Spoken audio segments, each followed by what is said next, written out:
영적 무질서가 아주 심각합니다. 제가 볼 때 도를 넘은 것 같아요. 특히 거룩한 설교 강단의 타락이 심각합니다. 요즘 볼 때에 이 시대가 아모스 시대와 거의 흡사합니다. 아모스 선지자는 그 시대를 일컬어 말하기를 양식이 없어 주림이 아니요 물이 없어 가람이 아니라 여호와 하나님의 말씀을 듣지 못한 기갈이 심하다고 이렇게 평가했습니다. 제가 볼 때 요즘이 또 그러해요. 주일마다 수많은 설교가 행해집니다마는 그러나 성도들은 여호와 하나님의 말씀을 듣지 못한 기갈이 심합니다. 왜 그럴까요? 너무 설교자들의 설교가 그저 단편적으로 자의적으로 되어지기 때문에 그러합니다. 우리가 성경을 읽고 해석할 때는 다음과 같은 원칙을 꼭 지켜야 돼요. 이 원칙은 목회자뿐 아니라 모든 성도들 여러분들도 잘 알고 계셔야 됩니다. 왜냐하면 그래야 올바른 설교를 잘 분별할 수 있기 때문이에요. 첫 번째는요, 성경 66권을 대할 때마다 한 권 한 권에 기록된 원 목적이 있습니다. 그것이 과연 무엇인가? 이것을 추구해 나가야 돼요. 그런 설교가 올바른 설교인 것입니다. 그렇기 위해서는 그 성경이 기록될 당시에 이 역사적인 배경과 그 삶의 자리가 어떠한지 이런 것들을 아주 성실하게 살펴나가야 돼요.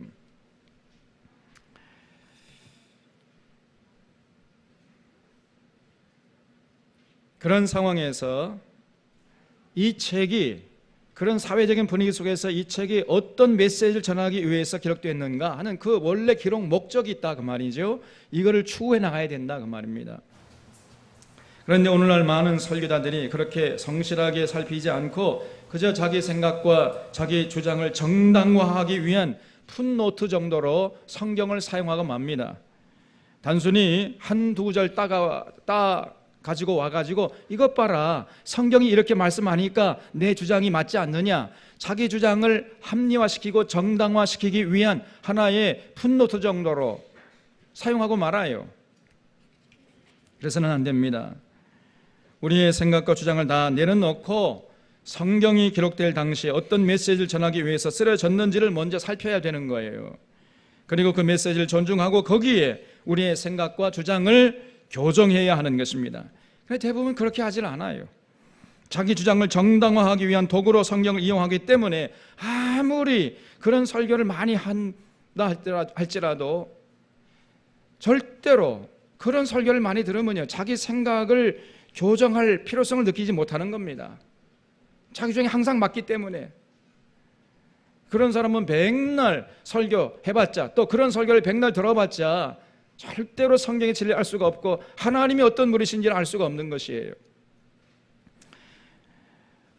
게다가 심지어는요, 어떤 분들은 그 성경 구절 한 구절 읽어놓고는 온갖 예화로 설교를 도배해버려요. 그런 설교들이 요즘에 난무한 것입니다. 그래서 오늘날 교회가 이거는 기독교가 아니라 예화교다, 예화교, 이런 자주 섞인 탄식이 나오고 있는 것입니다. 그런 설교를 아무리 많이 들어도 전혀 하나님 알 수가 없고 하나님의 음성을 들을 수가 없는 것이에요.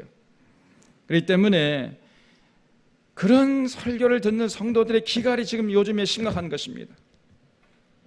둘째로 성경을 통전적인 안목으로 접근해서 조심스럽게 해석해야 돼요. 이 통전적인 안목, 이 개념이 조금 어려운데 영어로 하면 홀리스틱이에요. 홀리스틱. 성경 전체에 대한 안목을 가지고 성경 한 구절 한 구절을 해석해야 된다 그 말이에요. 성경은요, 모든 성경은 결코 따로 떨어져 있지 않습니다. 아주 긴밀하게 유기적으로 연결되어 있어요. 그렇기 때문에 설교자나 듣는 회중이나 이런 통전적인 안목이 꼭 필요한 것입니다. 통전적인 안목 없이 부분적으로 파편적으로 해석해서 적용하다가는 크게 잘못될 수가 있다 그 말이죠. 오늘날 이단들이 노리는 함정이 바로 이것입니다. 그 이단들은요, 그 부분적인 거, 그 단편적인 그 구절 한 구절 그걸 내세우면서 성경을 왜곡하면서 자기들의 주장을 합리화시키려고 하는 거예요. 그래서 이 성경에 대한 전체적인 통전적인 안목이 없는 사람은 그들의 주장에 쉽게 미혹되고 그 이단들의 가르침에 그냥 따라가 버리는 거예요. 큐티의 함정도 여기 있습니다.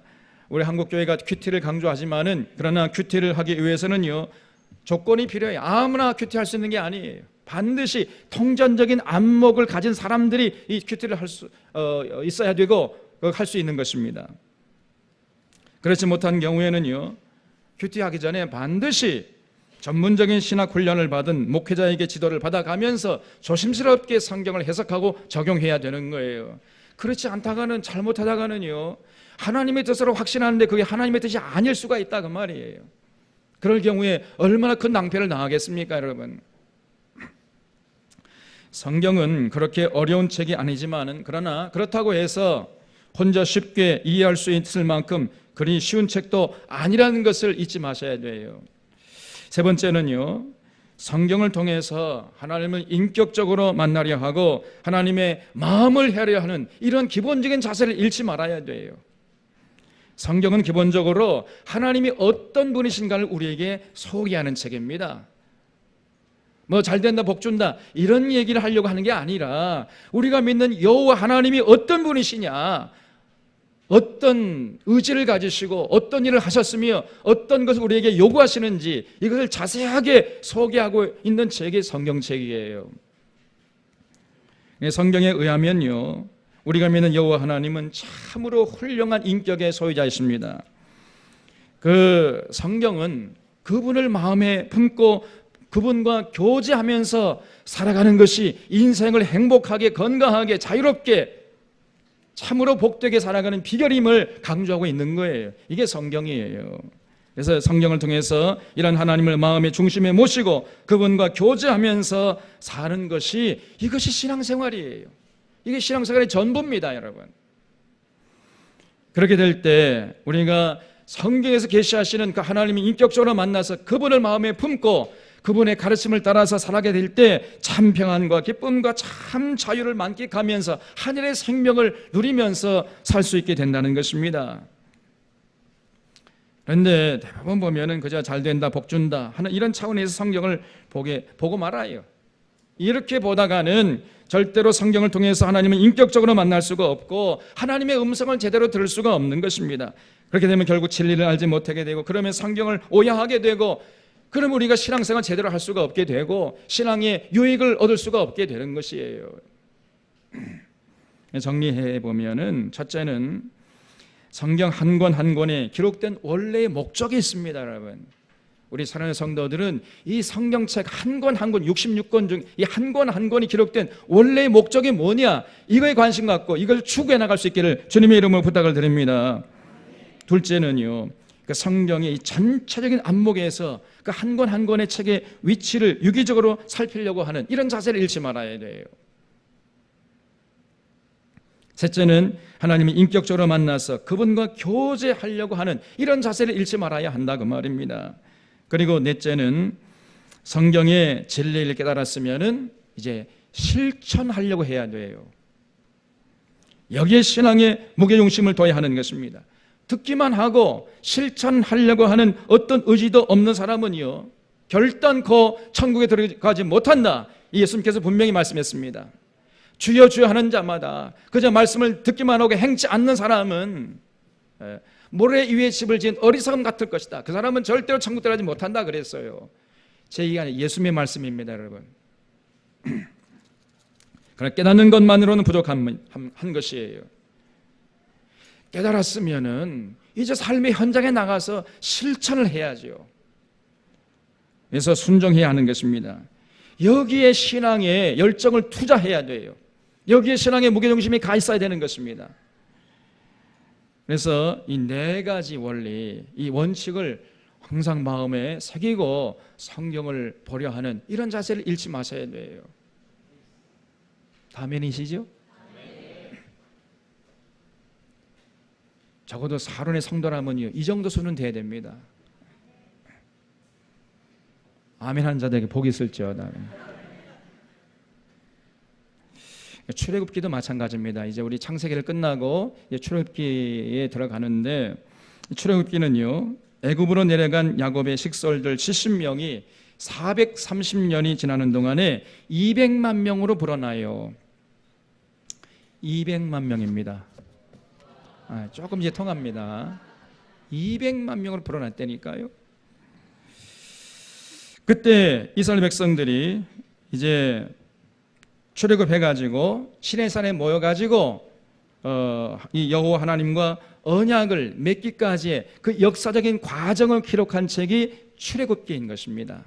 이런 전체적인 출애굽기 내용을 먼저 우리 머릿속에 정리하고 있어야 돼요. 1장부터 6장은 하나님께서 이스라엘 백성들을 출애굽시킬 지도자를 준비시키는 과정을 기록하고 있습니다.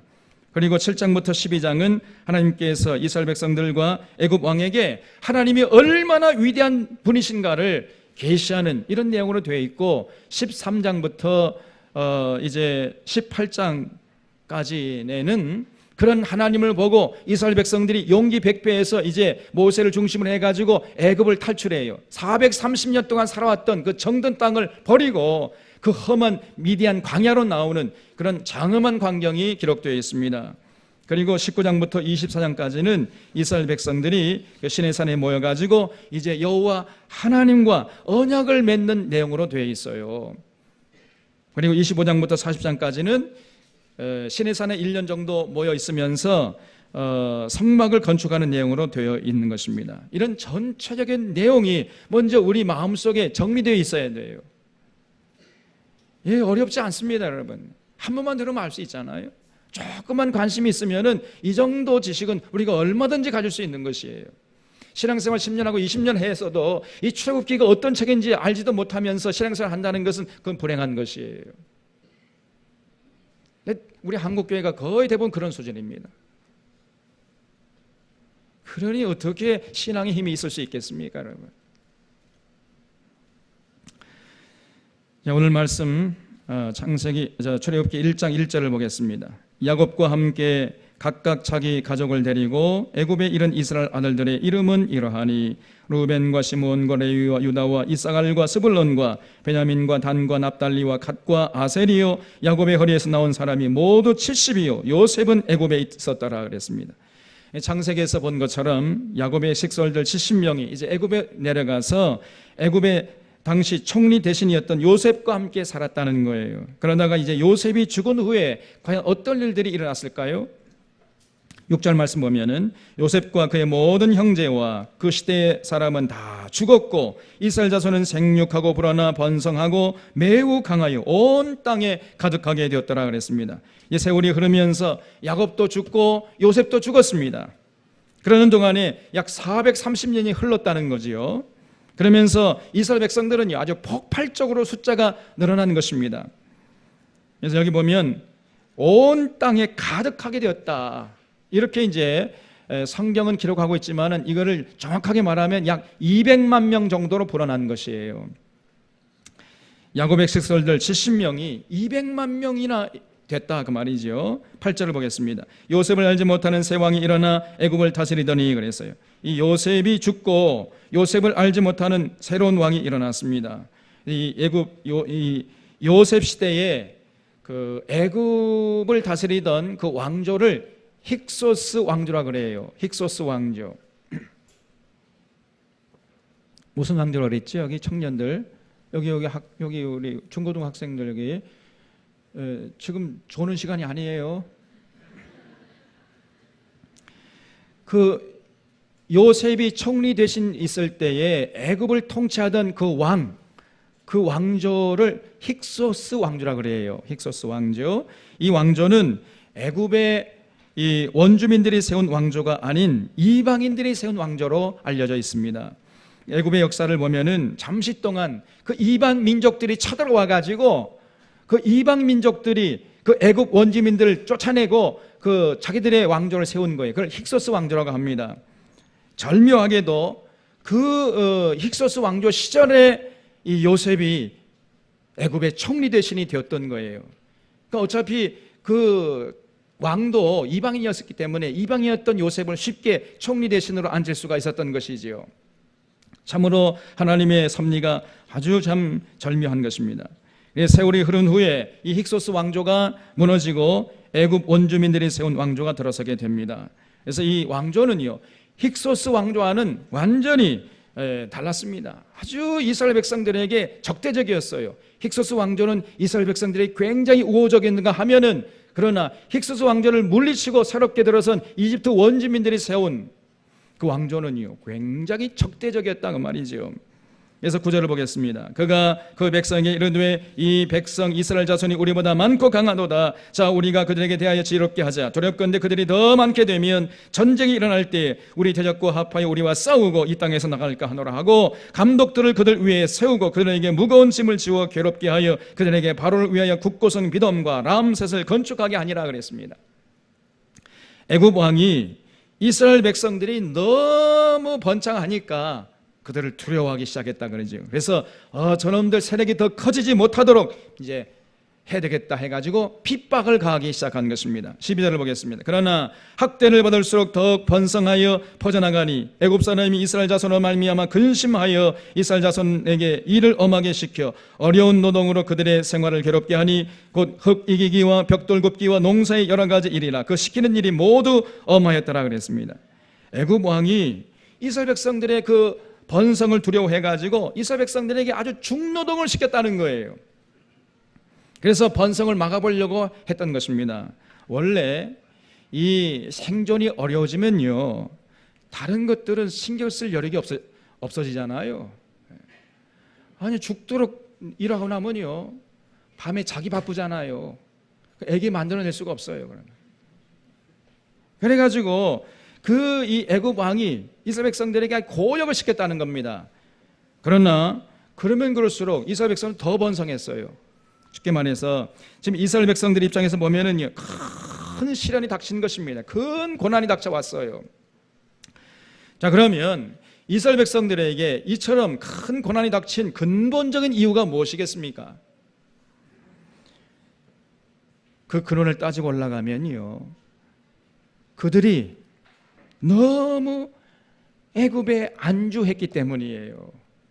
이제 70명이 200만 명으로 불어났으면은 빨리 자기 사명을 깨닫고 그 사명자의 자리로 나갔어야 하는데, 그들은 계속해서 그저 여기가 좋사오니 하면서 그 애굽에 그냥 주저앉아 버렸어요.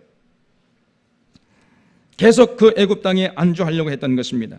그러면서 그들에게 어려움이 찾아온 거예요. 여러분, 굉장히 중요한 얘기입니다. 우리도 하나님이 복을 주실 때에 빨리 지혜로운 사람은 그 사명자의 자리를 찾아 나가는 거예요. 그런 자가 지혜로운 자인 것입니다. 대부분 복을 받으면요, 그냥 그 자리에 안주하거나 아니면 엉뚱한 짓을 합니다. 하나님이 주신 복을 가지고 다시 하나님께 영광을 돌리고 하나님이 기뻐하신 일에 헌신해야 되는데, 하나님께서 그에게 주신 그 사명 감당하는데 헌신해야 되는데 그렇지는 않은 거예요. 대부분의 사람들이 그저 잘 먹고 잘 살고 그 더 좋은 차 타고 다니고 더 좋은 집 마련하고 여기에 다 하나님 주신 복을 낭비해 버립니다. 세상 부귀영화 누리고 심지어는요, 우상을 섬기는 데 빨라요. 구약의 이스라엘 백성들이 그랬던 것입니다. 하나님이 복을 주시면 그 복 가지고 하나님을 영화롭게 하는 것이 아니고 오히려 우상을 섬기는 데 다 써버렸어요. 그래서 늘 하나님의 근심과 염려가, 저 이스라엘 백성들이 물질의 풍요로움을 누리면은 나를 잊어버리면 안 될 텐데, 나를 잊어버리면 어떡하나, 늘 이것이 하나님의 걱정과 근심이었습니다. 신명기 8장 12절을 보면은 내가 먹어서 배부르고 아름다운 집을 짓고 거주하게 되며 또 내 소와 양이 번성하여 내 은금이 증식되며 내 소유가 다 풍부하게 될 때에 내 마음이 교만하여 내 하나님 여호와를 잊어버릴까 염려하노라 그랬어요. 가난할 때는 가난해서 고통스럽고 부자가 되면 좀 물질의 넉넉함을 누리게 되면요, 금방 이스라엘 백성들이 교만해가지고 하나님을 잊어버리고 엉뚱한 짓을 했다 그 말이지요. 그래서 여러분, 가난할 때보다 물질의 풍요를 누릴 때가 더 위험한 것입니다. 이걸 잊지 마셔야 돼요. 그러나 하나님의 염려가 결코 괜한 염려가 아니었던 것입니다. 이스라엘 백성들이 하나님께 복을 많이 받을수록 이스라엘 땅에는 우상을 섬기는 신전들도 많아졌어요. 참으로 통탄스러운 노릇인 것입니다. 하나님이 그들에게 복을 주어서 번성케 하면 할수록 그 이스라엘 백성들은 더욱더 자기들에게 복을 주신 그 하나님을 기쁘게 하는 것이 아니라 우상을 기쁘게 하는데 혼신의 힘을 다했어. 이 어리석은 것들이. 그러면서 하나님 앞에 범죄했던 것입니다. 그래서 호세아 선지자가 이 호세아 10장 1절 이하에서 이렇게 말씀하고 있습니다. 이스라엘은 열매 맺는 무성한 포도나무라. 그 열매가 많을수록 재난을 많게 하며 그 땅이 번영할수록 추상을 아름답게 하는도다 그랬어요. 열매가 많을수록 그 우상 재단을 더 많이 세웠습니다. 하나님이 복을 주시면 주실수록 그 복 가지고 이제 주상을 아름답게 덧칠을 했어요. 그래서 그들이 두 마음을 품었으니 이제 벌을 받을 것이라 그랬습니다. 하나님이 참 기가 막힌 거지요. 하나님께서 때를 따라서 이른 비와 늦은 비를 주셔가지고 풍년을 맞게 해가지고 배불리 먹게 하고 등 따숩게 하면은 금방 이스라엘 백성들이 교만해버려요. 하나님이 잊어버려요. 그리고 우상 앞에 달려가가지고 우상 앞에 절을 하고 우상을 기쁘게 하고 우상의 가르침을 따라 살았다 그 말이지요. 이런 어리석은 백성들이 어디 있습니까? 그런데 놀랍게도 우리 한국 사회가 똑같습니다. 우리 한국 교회가 똑같은 짓을 하고 있는 것이에요 지금. 그렇기 때문에 그 이스라엘 백성들에게 이제 고난이 닥쳤던 것입니다. 하나님이 가만히 계시겠습니까? 고난에도 두 종류가 있는 거예요. 하나의 종류는 하나님 나라를 위해서 앞장서다가 당하는 고난입니다. 이 고난은 자랑스러운 고난이에요. 예수님께서 말씀하시기를 너희가 나를 인하여 욕을 먹고 핍박을 받을 때에는 기뻐하고 즐거워하라 그랬어요. 왜냐하면 그건 자랑스러운 고난이니까. 하늘에서 너희의 상이 크민이라 그랬습니다. 그런데 두 번째 고난은 우리가 사명을 감당하지 않고 안주하거나 잘못 살아갈 때 그때 하나님께서 돌아오라는 신호를 주시기 위해서 우리에게 고난을 허락하세요. 이 고난은 부끄러운 고난입니다. 그러나 이 고난도 우리에게 유익한 것이에요. 왜냐하면 그 고난이 있어야 비로소 깨닫고 하나님께 돌아갈 수 있기 때문인 것입니다. 지금 이스라엘 백성들은 두 번째에 속한 것이에요. 200만 명으로 불어났으면 빨리 그 하나님의 은혜를 마음속에 새기면서 하나님께서 그 이스라엘 백성들에게 주신 그 사명을 감당하려고 애를 쓰고 그 사명자의 자리로 나갔어야 되는데 그냥 계속해서 그 기름진 땅 애굽의 고센 땅에서 여기서 젖사오니 그리고 안주하고 있었다는 말이죠. 그러다가 큰 고난이 닥친 것입니다. 이스라엘 백성들이 아무리 중노동을 해도 번창하니까 애굽 왕이 그 산파들을 불러가지고 너희들 말이야 잘 알아들어 고개 들어 알았어?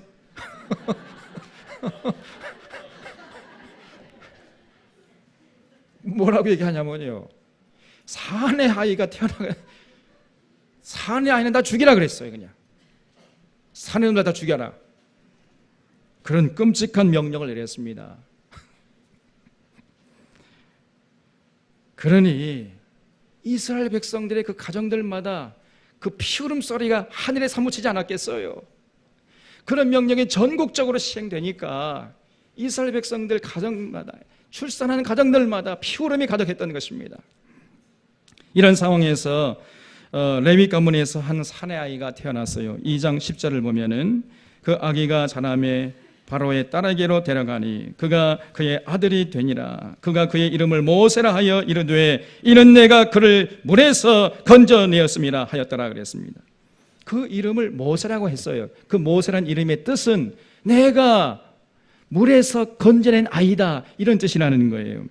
그런 이름으로 모세라고 이름을 졌는데 그래서 이 모세가 우여곡절 끝에 이제 바로의 공주의 아들로 다시 말해서 애굽의 왕자로 자라게 되었다는 것입니다.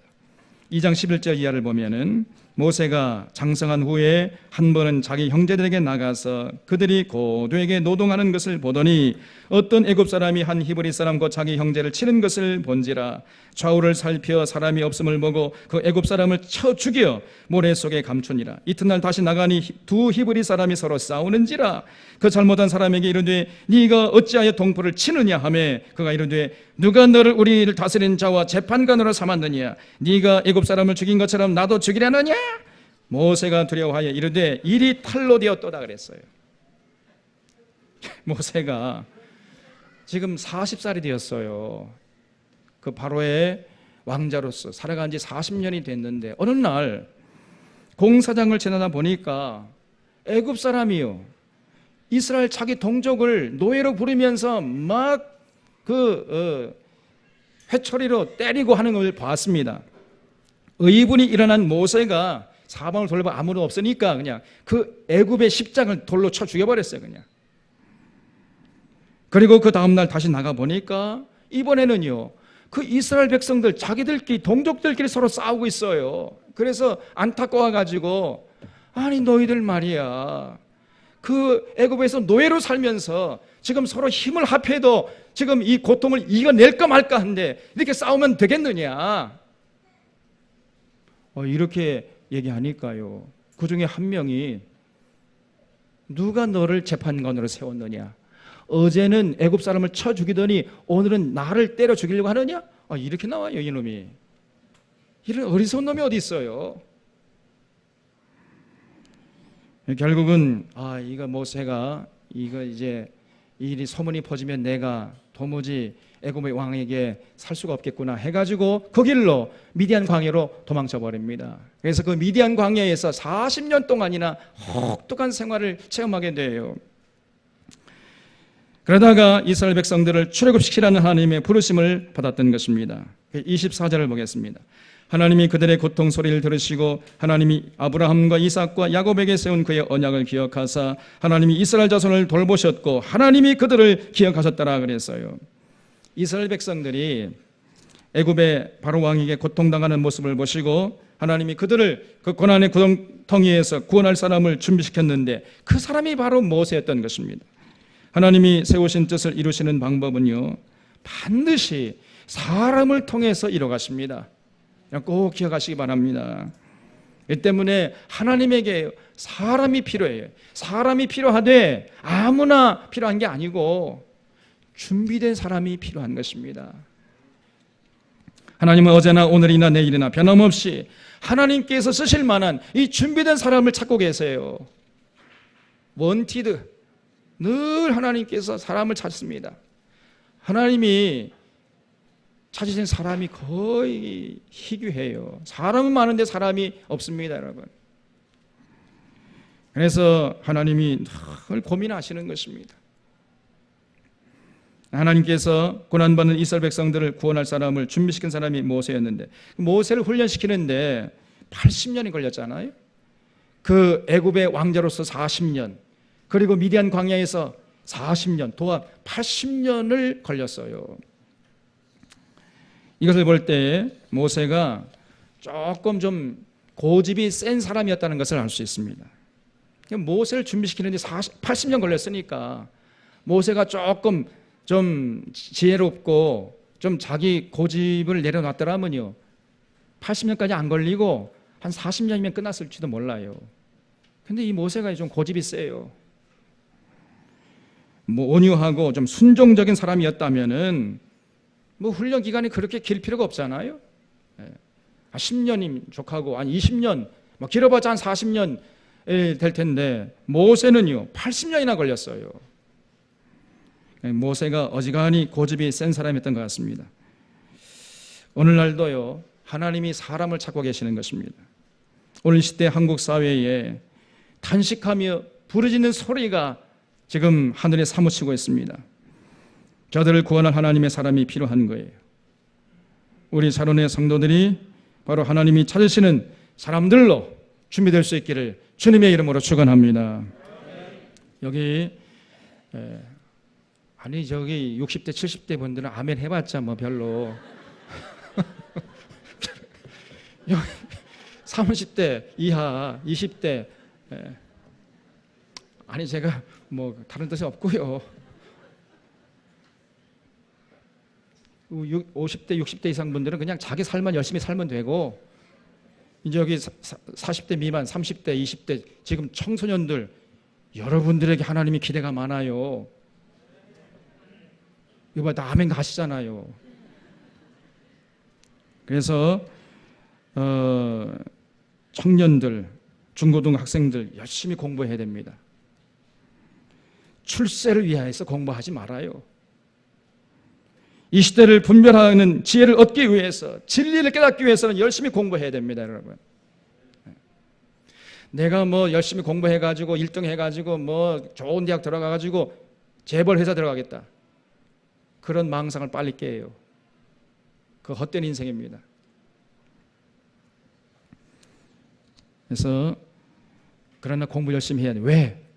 지혜를 깨닫기 위해서는 공부를 열심히 해야 돼요. 진리를 깨닫기 위해서 열심히 공부해야 됩니다. 그리고 자기 분야에서 타의 추종을 불할 정도로 전문성을 확보하고 있어야 돼요. 그런 사람을 오늘 이 시대 하나님이 쓰시는 것입니다. 아무나 쓰지 않아요. 그리고 어떤 어려움을 당해도 쉽게 놀라지 않고 낙심하지 않고 절망하지 않고 이겨낼 수 있는 그런 강인한 정신력과 의지를 가진 이런 사람을 하나님이 쓰시는 것입니다. 그런 사람들로 준비되어야 돼요. 그렇기 위해서는 적어도 제가 볼 때 오늘 이 시대에 한 30년, 40년은 혹독하게 훈련을 받아야 됩니다. 그런 사람을 하나님이 쓰시는 거예요. 그 옛날에도 모세는 80년 걸렸잖아요. 이렇게 복잡한 현대 문명 속에서 전문성을 확보하고 인격을 갖추려면요, 적어도 한 30년, 40년 정도는 걸려야 된다, 그 말이죠. 그래서 지금 여기 젊은이들은 지금부터 고민하고 열심히 책을 많이 읽어야 됩니다. 그리고 견문을 넓혀야 돼요. 우물한 개구리처럼 이 광양지역 좁은 지역에서 그저 이런 사람은 쓰임 받지 못해요. 그래서 여행을 많이 다녀야 돼요. 우리 교회가 이 젊은이들이 여행을 많이 다닐 수 있는 기회를 제공해야 됩니다. 우리 어르신들이, 우리 청년들에게. 그래서 앞으로 우리 교회가 이제 자리 잡게 되면요, 제일 예산을 많이 쓰는 그 부서가 어느 부서냐? 교육부서가 됩니다. 교육부장만 아멘 했어요.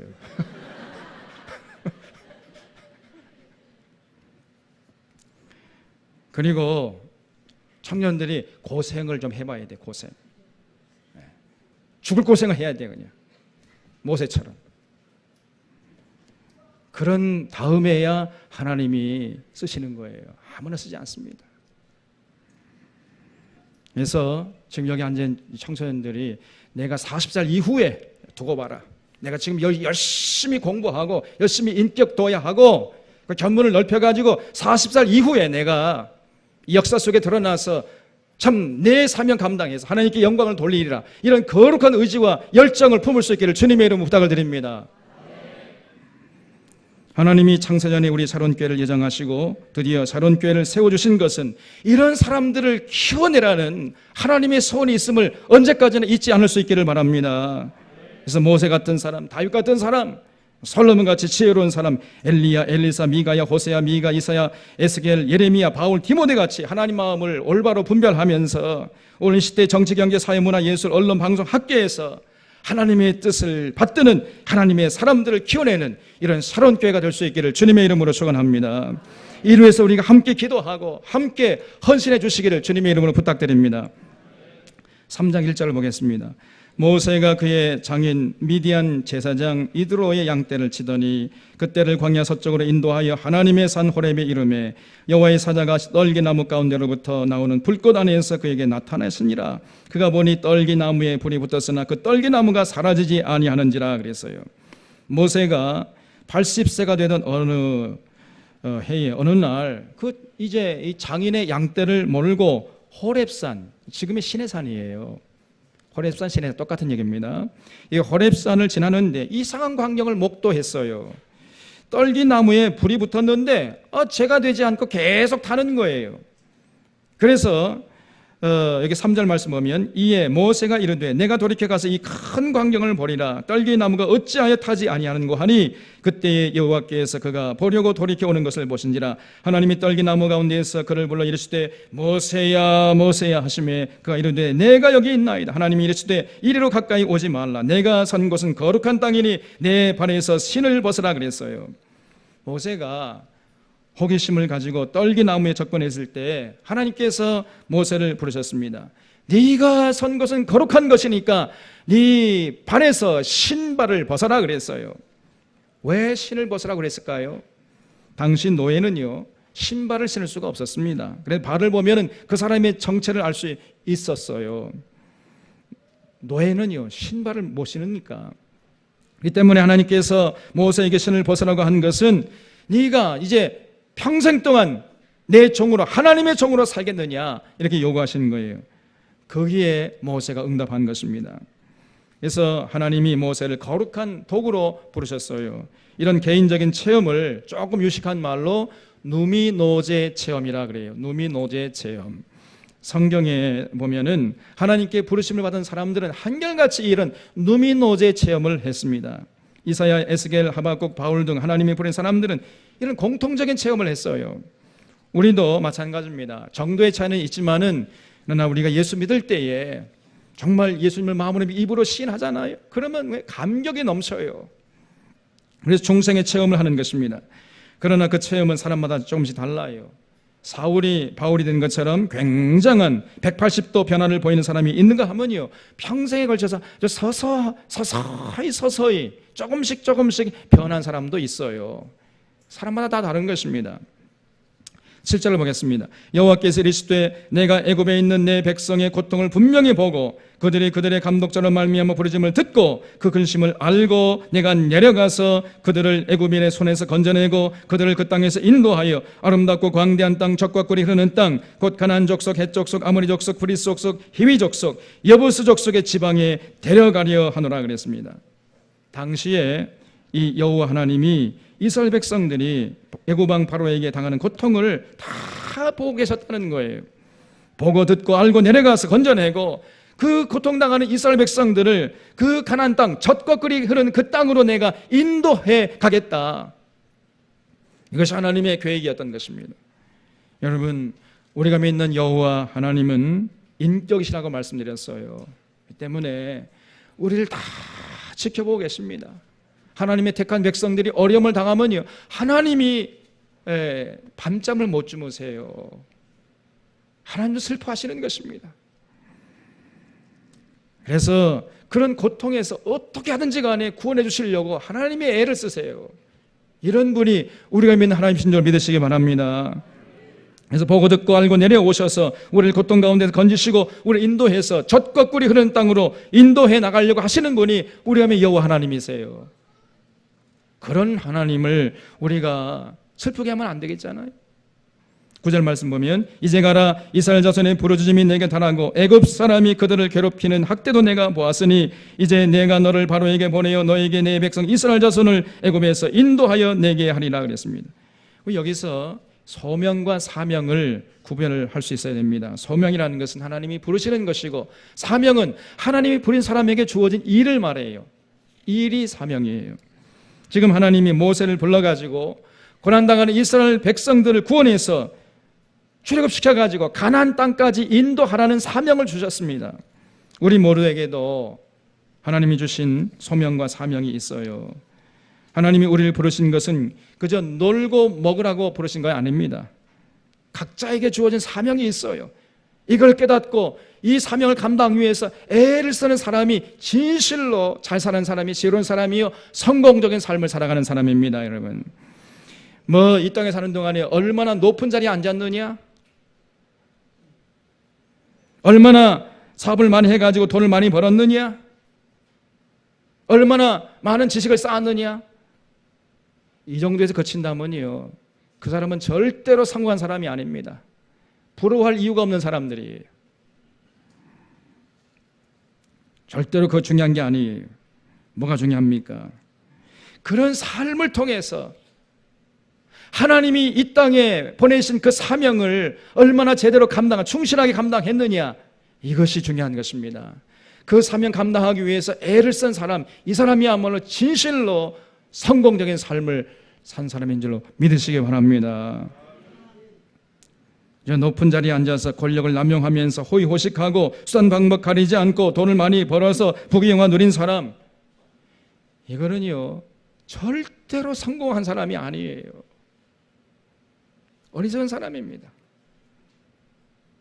부러워할 이유가 있어요, 없어요? 택도 없죠. 절대 부러워하지 마세요. 이거 마음에 아무 없잖아요. 부러워하는 것 같아. 불화할 필요 없습니다. 인생 망친 사람들이에요. 우리 사랑하는 성도들은 진실로 하나님 주신 사명이 무엇인지 잘 분별하고 그 사명을 성실하게 충직하게 감당하는 데 최선을 다할 수 있기를 주님의 이름으로 부탁을 드립니다. 9절 보면은 이제 가라 이스라엘 자손의 부르짖음이 내게 달하고 애굽 사람이 그들을 괴롭히는 학대도 내가 보았으니 이제 내가 너를 바로에게 보내어 너에게 내 백성 이스라엘 자손을 애굽에서 인도하여 내게 하리라 그랬습니다. 모세야 가라 가서 내 백성을 해방시켜라. 하나님께서 모세에게 주신 사명입니다. 그 사명을 감당하러 모세를 부르셨어요. 그러자 모세가 하나님께 나가서 물었습니다. 하나님 좋습니다. 제가 이스라엘 백성이 가가지고 하나님이 나를 너에게 보냈다고 하면은 저들이 하나님이 누구냐 물을 텐데 그러면 제가 어떻게 대답하면 좋겠습니까? 다시 물었어요. 그때 하나님께서 14절에서 이렇게 대답했습니다. 하나님이 모세에게 이르시되 나는 스스로 있는 자이니라. 또 이르시되 너는 이스라엘 자손에게 이같이 이르기를 스스로 있는 자가 나를 너희에게 보내셨다 하라 그랬어요. 참으로 놀라운 답변입니다. 나는 스스로 있는 자니라. 스스로 있는 자가 나를 너희에게 보내셨다 하라. 이 말씀은 사람의 머리에서 생각해낼 수 있는 범위를 넘어섰어요. 절대로 죽었다 깨어나도 사람이 생각해낼 수 있는 그런 내용이 아닙니다. 나는 스스로 있는 자다. 우리 하나님은요, 누가 창조해서 존재하시는 분이 아니고 스스로 존재하는 분이세요. 다시 말씀드려서 피조물이 아니고 창조주가 되신다는 것입니다. 그분이 여러분과 저의 아버지가 되신 줄로 믿으시기 바랍니다. 얼마나 우리가 대단한 존재예요. 피조물의 창조주 되시는 이 우주 만물의 주인 되시는 그 여호와 하나님이 우리 아버지예요. 내 아버지, 여러분의 아버지, 우리 아버지입니다. 그 하나님께서 우리를 부르시고 그래서 그 부르심을 소중히 여기고 그 부르심의 사명을 감당하려고 하는 자가 진실로 복된 자인 것입니다. 우리 새로운 교회를 하나님이 부르시고 사명을 주셨어요. 여러분 그것이 무엇이겠습니까? 제가 생각할 때는요, 모세 같은 사명을 감당하라고 오늘 이 시대에 하나님께서 이 샤론 교회를 세워주신 것 같아요. 그리고 모세 같은 지도자를 키워내라. 이것이 우리 샤론 교회 주신 하나님의 사명인 줄로 여러분 같이 공유해 주시기를 바랍니다. 오늘날 한국 사회는요, 일제 식민지로 전락하던 이 100년 전의 모습과 너무나 흡사합니다. 권력과 지도층들이 다 부패했어요. 사회는 분열됐고 심지어 종교마저 다 타락했습니다. 교회가 타락했어요. 도둑을 잡으라고 세운 검사가 제일 큰 도둑질을 하고 있습니다. 권력자들은 국민을 섬기라고 준 권력을 그저 제 뱃속 챙기는 데 혈안되어 있어요. 그리고 대형교회 목회자들은 이런 권력자들 오히려 비호하고 그들과 한편이 되고 있습니다. 게다가 그 교회의 타락을 기회로 삼고 이단들이 지금 파고 들어와가지고 곰팡이처럼 지금 퍼져나가고 있는 것이에요. 수많은 생명들, 영혼들을 죽음의 늪으로 끌고 가고 있는데 교회는 속수무책하고 앉아 있습니다. 그래서 예레미야가 그런 사회를 이루었던 그 당시에 자기 사회를 향해서 외치기를 이 땅에 무섭고 놀라운 일들이 있도다.